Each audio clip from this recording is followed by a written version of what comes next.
You might be a Muslim who's living, for example, in like the northern countries, like in Europe. You might be living in places like Sweden, like me, where Isha is around maybe 11 p.m., 11:20, where it's so late to the point where you can't sleep early like in the winter. In the winter, you're able to sleep at 8 o'clock and wake up like 6 o'clock in the morning and have a good night's sleep and not have to sacrifice waking up so late. But I've compiled a few things that will help you to sleep better in the summer to your ability. And it's easier to sleep longer in the summer if you're living in a country where it actually gets dark. Because for example, where I live, when you look outside, you're looking outside the window around 1 a.m. or something, and I could see so much light. Yeah, that's literally what it's like. So this is the first thing: exercise. You need to be exercising because exercising tires you out, and if you're not tired, like tired out, you won't be able to fall asleep directly. And one of the most important things during the summer is that you just fall asleep as soon as you can, because yeah, in the other months you have time to just lie down in bed for a long time. But when you're really tired, I notice, like, if you're really tired, have exercised today or done a lot of like walking, running, you will fall asleep like almost instantly as soon as you land in your bed. And this also helps you sleep faster, which I already mentioned. And you can do things like biking, sports, running, as you see on the running track on the screen. And it will improve your sleep quality as well. And this is something that is very proven. And working out is something that we should be doing anyway. Blackout curtains. Now, this is something that is very useful because little light can actually affect your sleep. Having like a little bit of light in your room while you're sleeping can actually negatively impact your sleep. And when you have blackout curtains, especially, then what happens is that your brain still thinks that it's nighttime, even when the sun rises at like, I don't know, 4 in the morning or something. But another thing you can also do if you don't have blackout curtains is to get a sleeping mask, as that will do practically the same thing, but blackout curtains are slightly better though.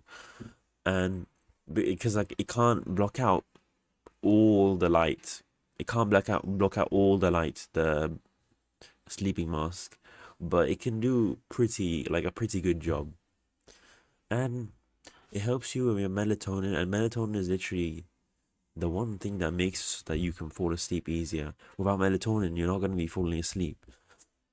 And like, as I mentioned earlier, a little bit of light can actually suppress your melatonin.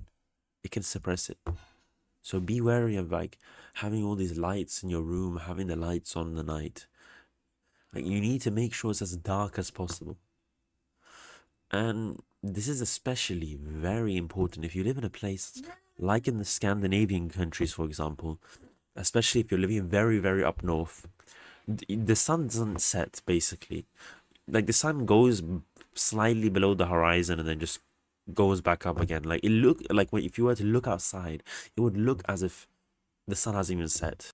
An AC or fan, this is something that is very important because during the summer months, it can get very hot inside, especially if you're living in a country like me where they don't have AC.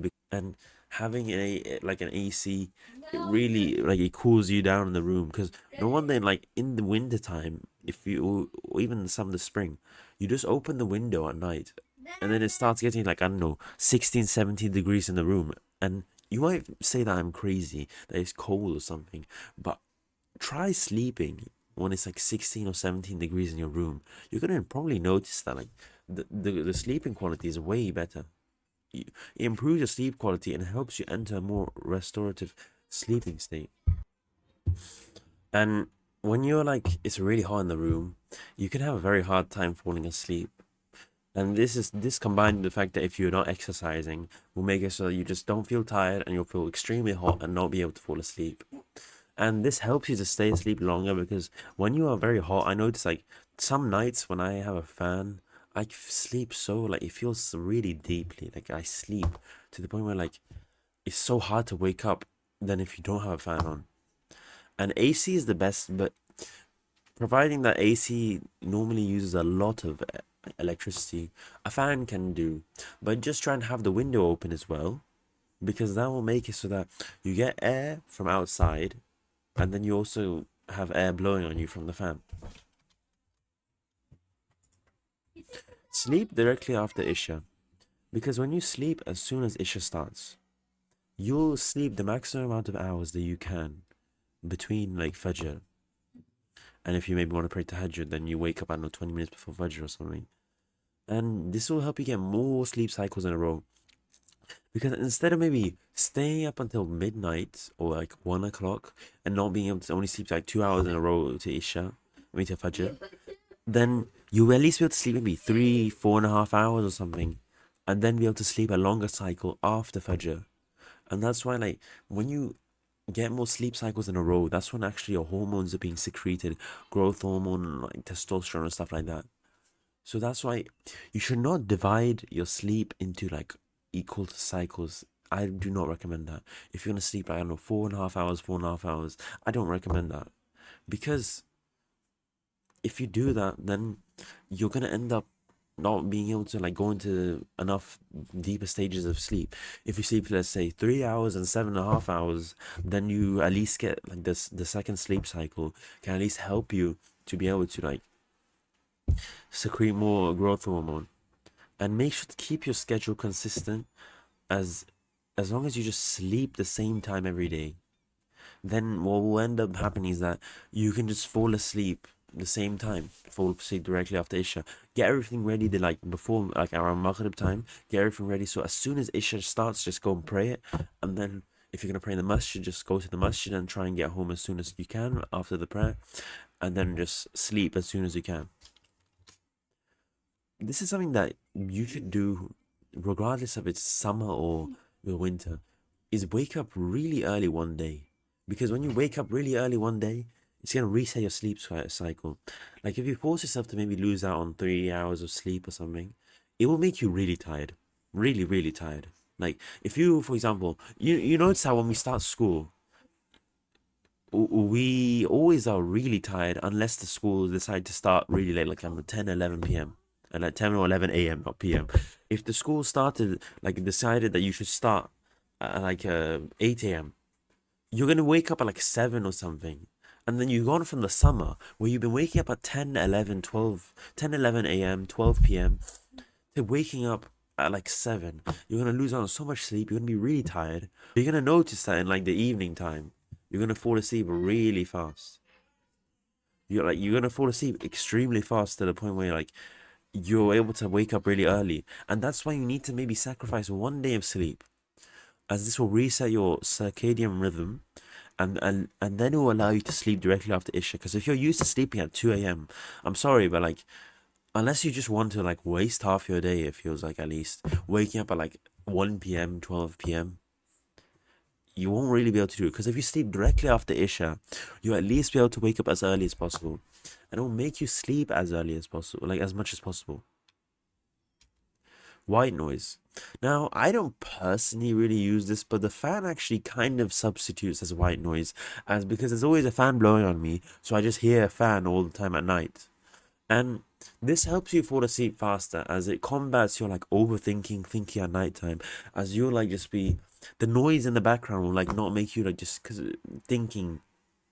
And these thoughts that can cause stress. Maybe you're thinking, I haven't been doing enough of my life. It's happened to me. I start thinking about why have I not this, why not done this. But Alhamdulillah, I've done what I've done. I can't change like what has happened in the past. So now when you have a white noise, it helps you a lot more. And when you have when your room is silent, you're gonna end up just thinking more and just start stressing about not falling asleep very quickly. And that's another thing. If you stress about falling asleep very quickly, you're not going to fall asleep very quickly. And this helps you stay asleep longer, especially that if someone were to make some noise in your house, if you have this white noise, then it will end up making it so that you stay asleep longer because the noise wouldn't be like suddenly like really loud. But if you already have some noise in the background, your like ears kind of be used to noise. Medical tape on your mouth. Like, this might sound like something crazy, this micropore tape, but if you ever just one day try and sleep with this tape on your mouth and wake up the next morning, you notice your mouth won't be dry, you'll just feel much better. And notice how your sleep quality was so much better. I notice when I don't put this on, which I rarely happens nowadays, I just sleep so much better than when I normally sleep because otherwise I'd be start breathing through my mouth. And when you wear this tape, forces you to nose breathe. And even though if you were to pretend like, for me, if I were to force myself to breathe through my nose without the tape on, it feels like impossible. But for some reason, when I wear the tape, it just feels normal. And this might be a bit hard for some people. Some people who have genuinely blocked noses, like me, I've had this as well for a long time. But if you have like two pillows and then have another pillow on top and literally have a very elevated sleeping level, this will make it so that you can breathe through your nose. Because if you notice when you're standing up, you will be able to breathe through your nose most of the time, unless you have a really blocked nose. And if that's the case, please get that checked with a doctor, as that is something kind of dangerous. And like the benefits will add up. Like if you do all these things, inshallah, these will make you be able to sleep better, because your sleep will affect many different things in your life. How much you grow, how tall you grow, how well you work on your business, for example, how well you get your work done in school, because you'll be affected by it. You won't be able to work for hours on end if you get really bad sleep. And guys, I just want to say that I have something that I've planned. Inshallah, it's going to be out relatively in next months or so. So stay tuned for whatever I'm going to show you guys. And tell me in the comments below what kind of videos do you want me to be talking about, as I'm trying to get back into a consistent schedule again, inshallah. Assalamu alaikum wa rahmatullah.